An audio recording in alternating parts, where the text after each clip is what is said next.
Өлкөдө боор, бөйрөк ооруга чалдыккандар, аны алмаштырууга аргасыз болгон бейтаптардын саны күндөн күнгө өсүп жатканы менен олуттуу жардам жетишсиз. Себеби мамлекетте андай операциялар жасоо оор болгондуктан бейтаптардын көпчүлүгү чет жактарга барып органын алмаштырууга туура келет. Антке менен чет өлкөлөрдөгү операциянын баасы асман чапчыгандыктан айласын тапкан бейтаптар кайрымдуу адамдардын колдоосу менен каражат чогултуп, боор, бөйрөктөрүн алмаштырып келишет. Ал эми баары эле каражат табууда иши ийгиликтүү болбогондуктан жеңилдетилген насыяларды алууга аргасыз болуп жатыптыр. Күн сайын абалы оорлошуп кеткенден көрө мамлекет тараптан жеңилдетилген насыя болсо да алып, саламаттыгын калыбына келтирүүнүн амалын көрүшүүдө. Мындай маселени Жогорку Кеңештин депутаты Шарапатхан Мажитова бүгүнкү жыйында көтөрдү. Мына боор жана бөйрөк оорулары өтө көбөйүп, органдарды алмаштыруу боюнча операцияга муктаж адамдар көп болуп жатат. Ошондуктан ушундай оорулууларга жеңилдетилген кредит берүү маселеси өкмөттө каралып чыкса деп суранышып атат.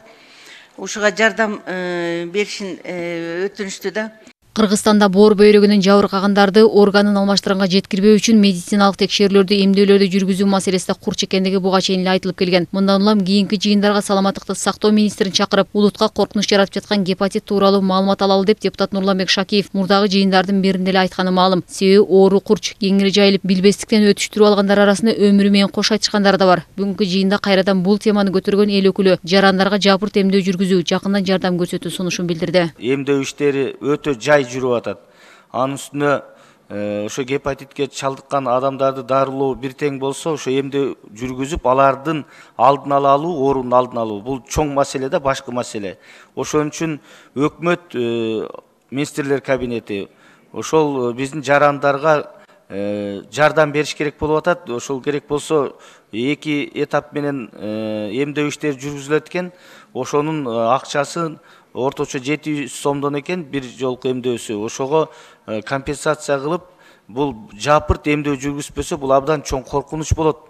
Саламаттыкты сактоо жаатында ар кандай оорулар курч болуп жаткандыгы айтылып, абал түшүндүрүлгөнү менен айрым дарыканаларда дарыгердин сунуштамасы жок эле жарандарга сатылып жаткан дары-дармектер тууралуу депутат Тазабек Икрамов маселе көтөрдү. Анткени көзгө мурунга куюлган дарыларды бизнеске айлантып, капчыгын эле калыңдатпай элдин саламаттыгында ойлонуу керек деген ойдо. Анын жоопкерчилиги да болуусу кажет. Сузактагы көрүнүштү ыкчам тескөө керек дейт. Сузак районуна караштуу Сузак айыл өкмөтү Сузак районунда врачтардын эч кандай назначениясы жок.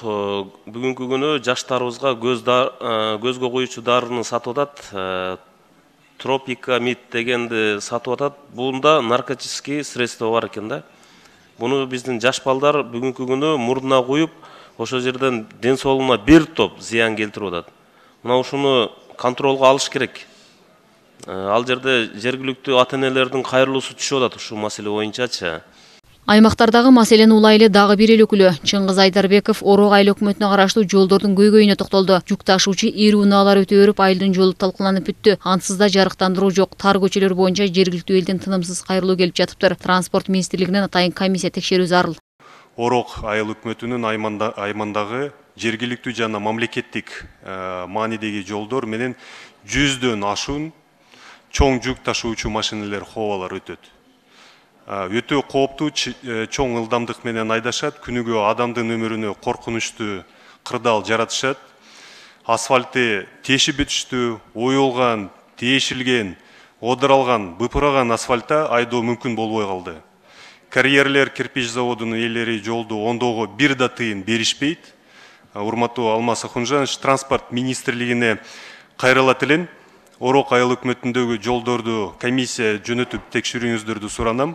Бул сыяктуу көйгөйлөрдү баяндаган кайрылуу каттары жерлерден эл өкүлдөрүнө тынымсыз келип, аны чечүү же такташтыруу үчүн аткаруу тармактарына кат жолдонот. Бирок бир эле жооптун аты жөнү алмаштырылып, толгон токой ката менен сылык сыпа кайтара берүүнүн эмне кажети бар дейт депутат Эмил Жамгырчиев. Кайдыгерликтен алыс болуп, сабаттуулар иштесе жакшы болмок деген суроо бар.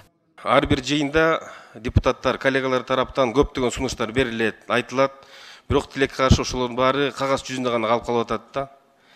Акыркы эле бир маселени мисал ала турган болсом, министрликтин, жетекчиликтин атын айтпай эле коеюн, сизге өткөрүп берем.